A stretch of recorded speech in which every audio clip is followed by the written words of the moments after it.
It was discovered at that time Terry Bollea, also known as Hulk Hogan, was experiencing a serious medical-related issue.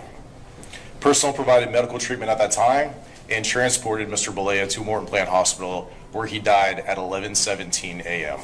When Hulk Hogan was found dead inside his Florida mansion, the world thought it was the end of a wrestling legend.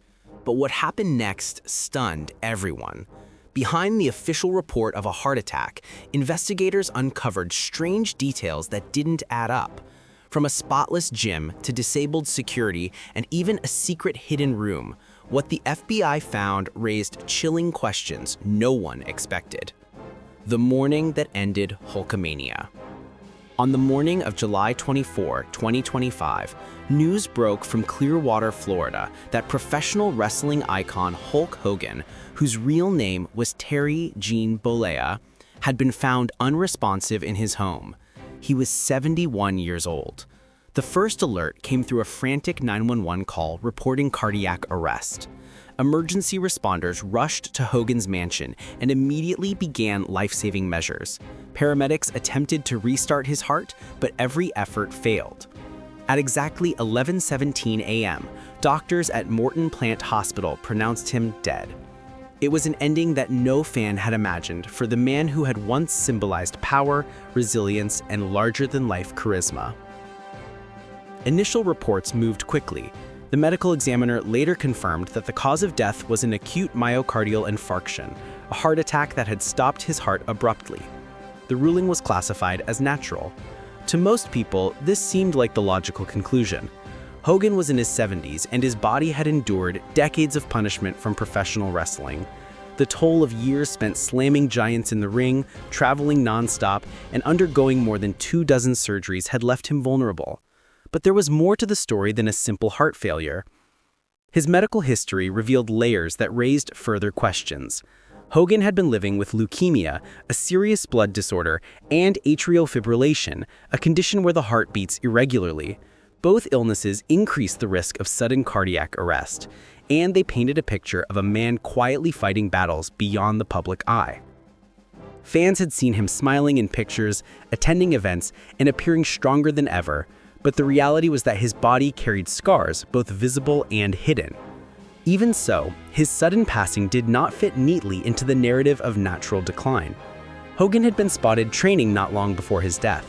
Friends and family members described him as looking healthier than he had in years.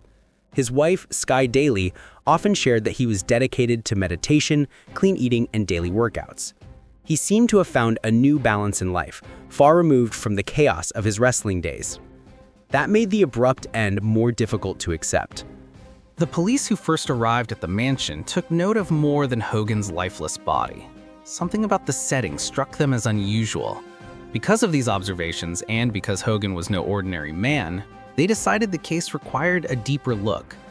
The Clearwater Police Department announced that they had conducted multiple witness interviews and gathered Hogan's medical records. While they acknowledged the medical examiner's conclusion of a heart attack, they also pointed to the unique nature of the circumstances. This was not just the passing of a private citizen. It was the death of one of the most recognizable athletes in the world, and any unanswered question could spiral into speculation. This decision led to federal involvement. The FBI was discreetly pulled into the investigation, not only to confirm the medical findings, but also to review any irregularities at the scene. Such a move was not common for natural deaths, and it immediately raised eyebrows among those who had not expected Hogan's story to end without mystery attached. As news outlets confirmed the medical examiner's report, tributes poured in. Wrestlers he once fought alongside and against remembered him as the man who had brought wrestling into living rooms around the world. To his millions of fans, the explanation of a heart attack seemed enough. But behind official statements, a parallel story was taking shape, one rooted in questions and observations that refused to go away. Why was the scene described as unusual? Why were federal agents needed to probe further into what appeared to be a natural passing? And what did the investigators really see inside the mansion that morning? On the surface, the story was of a legendary wrestler whose body finally gave out. But investigators were not convinced. The explanation of a heart attack did not satisfy them, because inside his mansion, the scene was anything but ordinary. The sterile gym and the silent alarms. When investigators entered Hulk Hogan's mansion in Clearwater, Florida, one of the first areas they inspected was the gym. This was the place where Hogan had spent much of his time, even in his later years. Friends and family described it as his personal sanctuary, a space filled with weights, machines, and reminders of his long wrestling career. Yet, on the morning of his death, the room did not look like a space that had been in use. The gym appeared almost unnaturally clean. Surfaces were polished, weights were perfectly placed, and the floor mats looked as if no one had touched them in days. There were no water bottles, towels, or signs of recent activity. For a man who had followed a strict workout routine, this was unusual. Investigators noted that it looked more like a staged room than an active training area. It raised questions about whether someone had deliberately cleaned and arranged the space before emergency services were called. Attention soon shifted from the gym itself to the wider security of the house. Hulk Hogan had invested heavily in protecting his property. His home included one of the most advanced systems available at the time, with multiple cameras, motion detectors, and backup systems designed to prevent tampering. He was known to be careful about his privacy and safety, and he rarely allowed visitors without notice. For that reason, investigators expected to find detailed digital records of movements in and around the house. What they discovered, however, was concerning. The entire security system had been manually switched off from inside the property. It had not been interrupted by a power outage, nor had it failed due to technical error. Someone with access to the system had gone into the control panel and disabled it intentionally. This finding was significant because it meant that whoever did it had knowledge of the layout and the codes required to override the protections. At the same time, there were no signs of forced entry. Doors and windows showed no evidence of being broken. Nothing in the house suggested that an outsider had forced their way in. For the local police, these details presented a puzzle.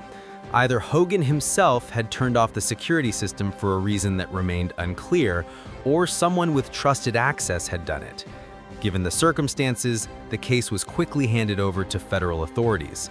The FBI deployed teams specializing in cybercrime and digital forensics. Their task was to examine every part of Hogan's security network and smart home setup. These systems often store logs that record when cameras are switched on or off, when alarms are armed or disarmed, and when any changes are made to the system. By going through these records, investigators hoped to establish a timeline that would reveal who had control of the house in the hours before Hogan's death. Alongside the security system, the FBI also reviewed Hogan's smart home devices. These included thermostats, lighting systems, and other automated features that might show whether someone had been moving around inside. In many modern homes, such devices provide valuable evidence because they record timestamps and user inputs. Even small details, such as a light being turned on or off, can help reconstruct events leading up to a critical moment. Despite these efforts, the evidence did not point to a clear answer. While it was established that the security system had been disabled, the digital records did not reveal by whom. No unauthorized access was detected from outside the house. The data instead suggested that the change had been made locally, reinforcing the theory that it was either Hogan himself or someone physically present who had taken the action. As forensic teams continued analyzing the electronic evidence, they knew they would also need to explore Hogan's personal communications. It was possible that the reason behind these unusual findings was connected not to the machines in his home, but to the people who had spoken to him in the days before his death. Even as investigators traced digital records and searched for answers in the data, attention shifted to a different lead. A late-night call to Hulk Hogan just days before his passing would become one of the most unsettling pieces of the investigation. The cryptic call that shook Hogan. As investigators worked through the details of Hulk Hogan's final days, one incident stood out as especially unusual. Just 3 days before his death, Hogan received a phone call late at night that seemed to disturb him deeply. Those who lived with him at the time recalled that it was not the content of the call that stood out publicly, but rather his reaction to it. His wife, Sky Daly, later shared with investigators that she had never seen him look as unsettled as he did after answering that call. Hogan, who was often calm in stressful moments and known for handling pressure in both his career and personal life, appeared pale and shaken. Daly described his expression as one of genuine fear, something that she had not witnessed in all their time together. He did not share the details of what was said, but his demeanor indicated that the conversation weighed heavily on him. Investigators quickly determined that this was not a routine call. Digital forensic teams attempted to trace its origin, but what they found suggested significant effort had gone into hiding the source. The call had been routed through multiple servers across different countries. Each time investigators followed the trail, it ended at another point in the chain, making it almost impossible to identify the true starting location. This level of complexity was not common. While ordinary prank calls or misdials might be easy to trace, this call had been hidden behind layers of rerouting technology, sometimes referred to as proxies or relays. To those analyzing the evidence, it suggested that the person on the other end had access to advanced resources. Whoever made the call did not want to be found. The FBI considered several possibilities. One theory was that the call had been intended as a warning. Another was that it was linked to extortion, with someone trying to pressure Hogan over private matters. A third possibility was that it was connected to sensitive information Hogan may have been involved with, though no clear evidence supported that theory at the time. What investigators agreed on was that the call was not random, it was deliberate, and it had left a lasting impression on Hogan himself. From what is known, Hogan responded with very few words during the call. According to Sky Daily, he spoke only briefly and then ended the conversation. That silence was unusual for him, as he was typically vocal and expressive. His short reply suggested that what he heard did not require debate or discussion. It may have been something that he already understood but did not want to speak about. The timing of the call added to the sense of concern. Coming only 3 days before his death, it fit into the timeline investigators were trying to piece together. His life had appeared relatively stable in the months prior. He had been recovering from surgery, maintaining his health routines, and spending time with family. Nothing in his daily schedule suggested turmoil, making the sudden appearance of this mysterious call even more significant. The FBI's cyber specialists confirmed that the methods used to disguise the origin of the call were highly advanced. Signals had been bounced across international networks, often a tactic used by groups or individuals who did not want to be tracked by law enforcement. Such actions required both knowledge and intention. This was not a casual conversation. It had been planned with care to avoid detection. The contents of that call remain classified. What is clear is that it represented a turning point. Before the call, Hogan was described as calm, healthy, and settled into his routines. After it, those around him noticed a visible change in his mood. To better understand why that single call mattered so much, investigators turned their attention to Hogan's personal history. His relationships, his struggles, and the complicated ties within his family could hold the clues they needed. Fractured family, broken peace. Behind the bright lights of Hulk Hogan's wrestling career was a private life filled with tension, disappointment, and complicated relationships. His family history became one of the most closely examined aspects of the investigation into his final days. For federal agents trying to understand whether someone close to him might have had a role in his death, the web of marriages, scandals, and family conflicts provided important context. Hogan's first marriage was to Linda Claridge in 1983. Together they had 2 children, Brooke and Nick, and for many years they were seen as the perfect American family. This image grew stronger when their reality television show, Hogan Knows Best, aired in 2005. Viewers saw Hogan as a proud father and husband, balancing his wrestling fame with family life. On the surface, it looked stable and happy. The reality was more complicated. In 2007, reports of infidelity began to circulate. A woman who had worked with Brooke claimed she had a relationship with Hogan. Although Hogan denied the allegations, the marriage broke apart soon after. Linda filed for divorce that same year, ending 24 years together. The separation was messy and public, with accusations on both sides. For Hogan, it was not just the loss of a marriage, but also a financial and emotional strain that left him struggling. He later admitted in interviews that during this period he experienced deep depression and even thought about ending his life. After several difficult years, Hogan tried to start fresh. In 2010, he married Jennifer McDaniel in a private ceremony. For a while, it seemed as though he had found stability again. This marriage lasted more than a decade, but in 2021, it quietly came to an end. Unlike his first divorce, the split did not involve public arguments or extended media coverage. Still, it added to the sense that Hogan's personal life never quite found lasting peace. His third marriage came in 2023 when he wed Sky Daly, a yoga instructor. Their relationship began quickly, with Hogan proposing after only a few months of dating. Friends noted that she brought calmness into his life, helping him focus on health, meditation, and a quieter routine. Hogan himself described her as his anchor, someone who gave him balance in his later years. While their marriage faced skepticism from some friends and family because of the age difference, Hogan seemed genuinely happy. But not everyone supported this new chapter. His daughter Brooke was absent from the wedding and had been distant from her father for some time.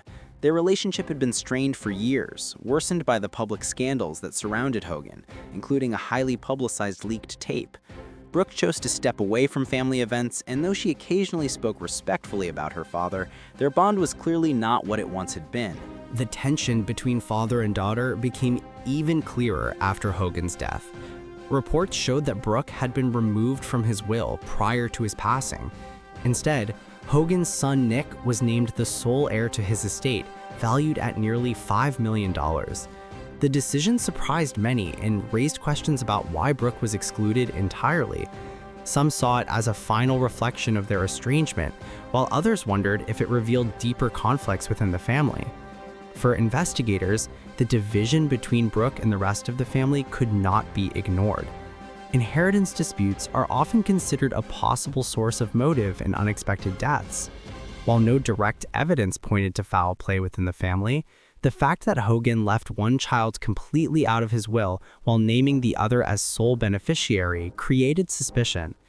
The FBI quietly noted that financial disputes, lingering grudges, or even emotional resentments sometimes influence the events surrounding a person's final days. Adding to this were Hogan's long struggles with stress and mental health. He had openly spoken about experiencing suicidal thoughts during his divorce from Linda, and friends recalled how difficult it had been for him to recover. While Sky Daly provided stability in his last years, investigators knew that emotional scars can affect decision-making and relationships even decades later. Still, as investigators considered these family dynamics, they understood that personal drama alone could not explain everything. The next layer of the case pointed back to Hogan's body itself and a risky surgery that may have set the stage for what happened. Surgery, rumors, and a fragile body. By the time Hulk Hogan reached his 70s, his body had carried decades of strain from professional wrestling.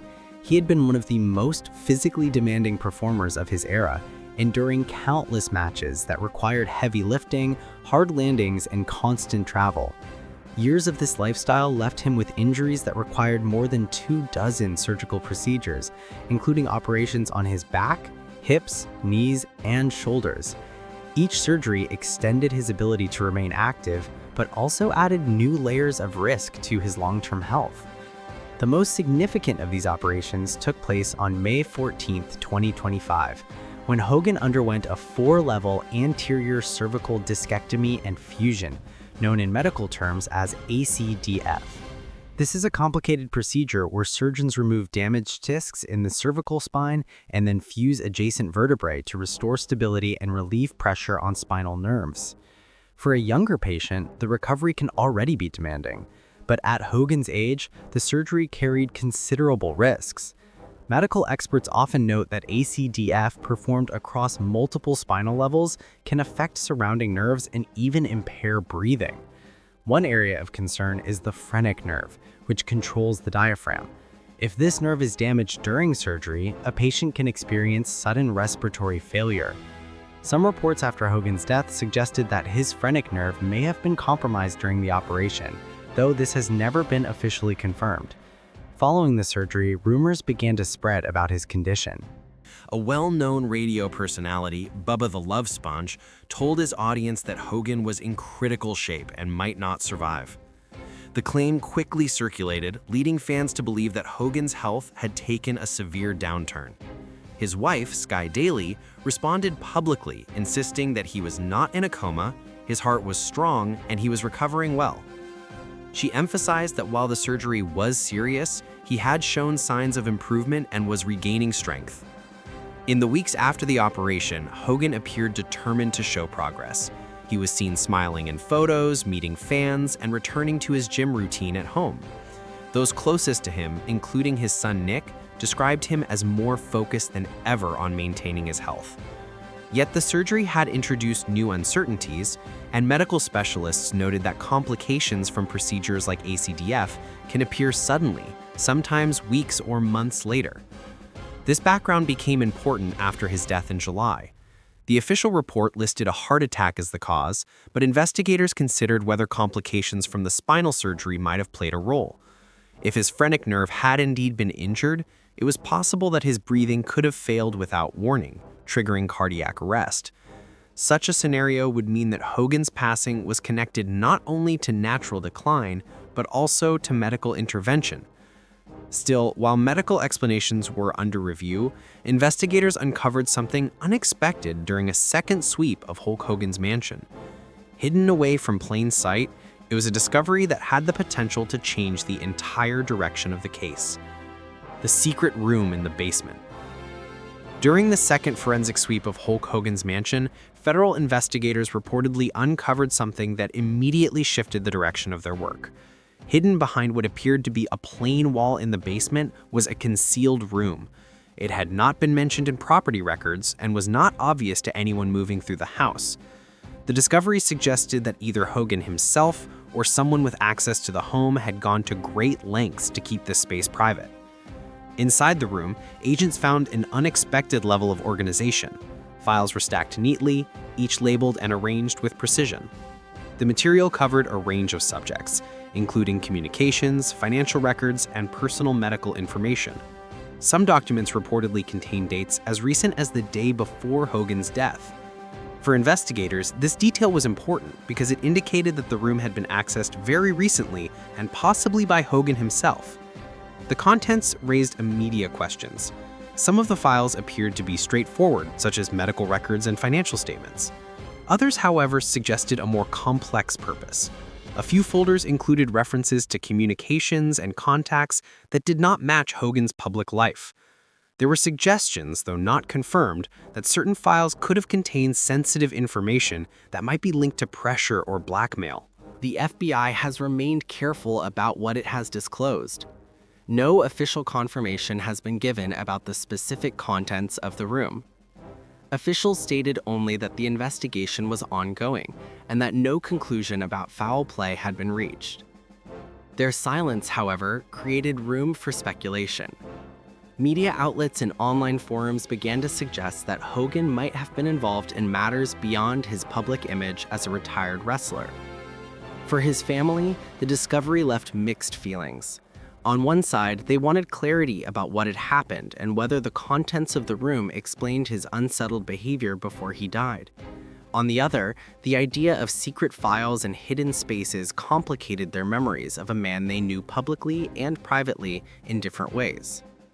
With these findings in hand, investigators and the public alike were left to consider the larger picture. What did Hulk Hogan's death truly represent, and who, if anyone, was responsible for the shadows that seemed to surround his final days? The legacy and the lingering shadows. Hulk Hogan's death in 2025 closed the chapter on one of the most recognized careers in professional wrestling, yet it opened a debate that is not fully settled. For millions of fans, Hogan was more than just a performer. He was the face of the WWE throughout the 1980s and 90s, the man who carried wrestling into mainstream entertainment, and a figure whose influence extended beyond the ring. His iconic matches, including his famous body slam of Andre the Giant at WrestleMania 3, remain part of wrestling history. Even people who are not wrestling fans often recognized him for his charisma, his catchphrases, and his presence in television and films. The legacy Hogan left behind is undeniable. He became one of the first true global wrestling stars, paving the way for performers who followed. He brought the sport into primetime television, attracted sponsorships, and made professional wrestling a household discussion. Wrestlers like Dwayne "The Rock" Johnson and John Cena have often acknowledged how Hogan's success helped build the stage for their own careers. His impact on the industry continues to be remembered, celebrated, and studied by fans and sports historians alike. At the same time, Hogan's death continues to raise questions. The official cause was listed as a heart attack, explained by long-term health conditions such as leukemia and atrial fibrillation. To some, this was enough. It matched his medical history and his age. Yet others point to the unusual findings in his home and the unsettling phone call he received shortly before his death. These details fueled theories that something more complicated may have been involved. Some fans and commentators accept the medical explanation, while others remain convinced that his final days carried hidden forces and unanswered questions. Legal matters also added weight to the aftermath. Hogan's wife, Sky Daly, has indicated plans to file a medical malpractice lawsuit. Her position is that his final surgery, a complex spinal operation in May 2025, may have damaged his phrenic nerve. This nerve controls breathing, and if it was injured, it could have contributed to the sudden loss of respiratory function that led to cardiac arrest. While no court ruling has yet confirmed this claim, the possibility of surgical error remains part of the ongoing discussion. Financial details also shaped how the story unfolded. Hogan's estate was valued at nearly $5 million. Reports confirmed that his son Nick was named the sole beneficiary, while his daughter Brooke was excluded from the will. This decision reflected the strained relationship between father and daughter and reinforced how family divisions continued into his final years. It also attracted attention because inheritance disputes are often considered potential sources of tension in high-profile cases. For investigators, these details were important pieces in understanding the wider picture surrounding his death. As of now, the investigation has not been closed. Police and federal authorities have continued reviewing both medical and digital records. They have interviewed people close to Hogan and promised that his family would be fully briefed before any final public statement is made. The open status of the investigation keeps speculation alive. Each delay in releasing a final conclusion adds to the sense that there may be details not yet revealed. For fans, the situation leaves a difficult balance. On one side is the admiration for Hogan's career and the entertainment he provided to generations. On the other is the lingering uncertainty about the circumstances of his final days. Did his body simply give out after years of punishment and medical procedures, or did more complex factors play a role? Was his death a natural outcome, or did hidden conflicts and pressures accelerate it? The truth has not been fully established. What remains certain is that Hogan's influence continues to be felt across wrestling and popular culture. In Clearwater, murals of him still appear on walls, and fans continue to share stories of how his performances inspired them. His legacy as a pioneer of wrestling's global reach is secure, even as debates about his passing continue. Hulk Hogan may have left this world, but the full story of his final breath is still unsettled. Was it the natural end of a body tested for decades, or was something else involved? Share your thoughts in the comments.